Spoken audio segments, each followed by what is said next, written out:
Chargers. 12 o'clock, we got Chargers traveling to the Ravens. Ravens favorite by 2.5 points and CBS.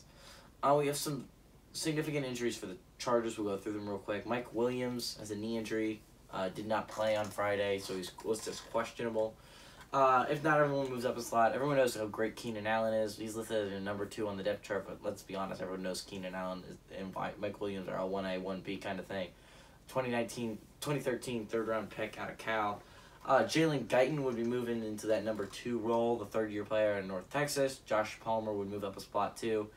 Me more the number 3 kind of slot guy. The third-round pick out of Tennessee, actually the rookie.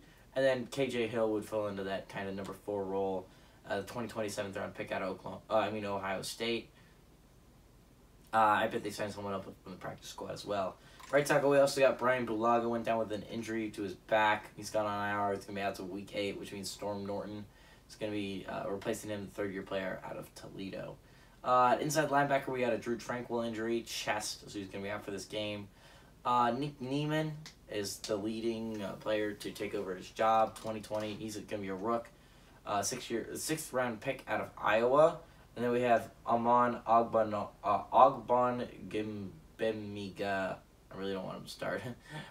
But he's a rookie out of Oklahoma State. He plays left inside linebacker, I believe. Tranquil plays right inside linebacker, which is why I think Nick Niemann has the better chance of starting. And then Cole Christensen is listed as the number 3 at left inside linebacker. He's a second-year player out of Army. So, and then finally for our last injury, we had Nasir Adderley. Yeah, he has a hip injury. He's going to be out for this game, which means either Mark Webb Jr., 2021 7th-round pick out of Georgia, is going to start, or the backup strong safety Alohi Gilman, the 2026 round pick out of Notre Dame, is going to start. And then obviously the long shot, but I'm just telling everyone he's going to move up a spot at least, is Trey Marshall, the 4th-year player at Florida State. He has a chance, but I don't think it's a good one. Ravens, everyone knows the Ravens' history with injuries. They've been having some bad ones.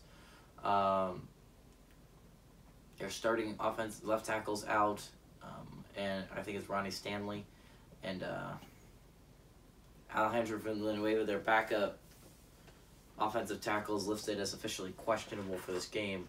So if he's not able to play, it's going to be a third-string offensive tackle going against Joey Bosa. That's not great. And then you have, obviously the running back injuries have been devastating for this Ravens team, but have been able to bounce back. They have, I think they've figured out a pretty good, successful formula running the ball with Devonta Freeman and, sorry, got a cough, Devonta Freeman and Latavius Murray. And then, I'm thinking Tyson Williams, I believe. I'm not positive, but I think Le'Veon Bell is no longer in that 3 running back lineup. And then you have Sammy Watkins going down with an injury. Now, you could get Rashad Bateman back for this game. You could be the first time to see that first-round rookie if you're the Ravens. But obviously, the Watkins injury means a lot. And if Bateman's not able to go, Devin Duvernay was going to be filling him in that number 2 role. And then Prochet's going to come in for that number 3 role. And then you also lose Nick Boyle to an MCL injury. So it's going to be, I think, Tomlinson or Josh Oliver filling in that role. Ravens obviously have a lot of defensive issues as well. I think this is interesting. You have 2 4-1 teams. The Chargers leading the AFC West right now, which is really interesting. Not many people predicted that. Ravens are also, but this is really between the 2 quarterbacks. You have Justin Herbert versus Lamar Jackson. I think we could get into our second straight shootout. And honestly, if I'm going to go with a shootout, I think it's going to be the Chargers. I love LA. I love what they're doing right now. I picked them to be a playoff team for a reason this year. I didn't think they were going to be this good, but they're playing really great football right now, and I think it's going to be hard to pick against the Chargers. Give me LA to win this one on the road.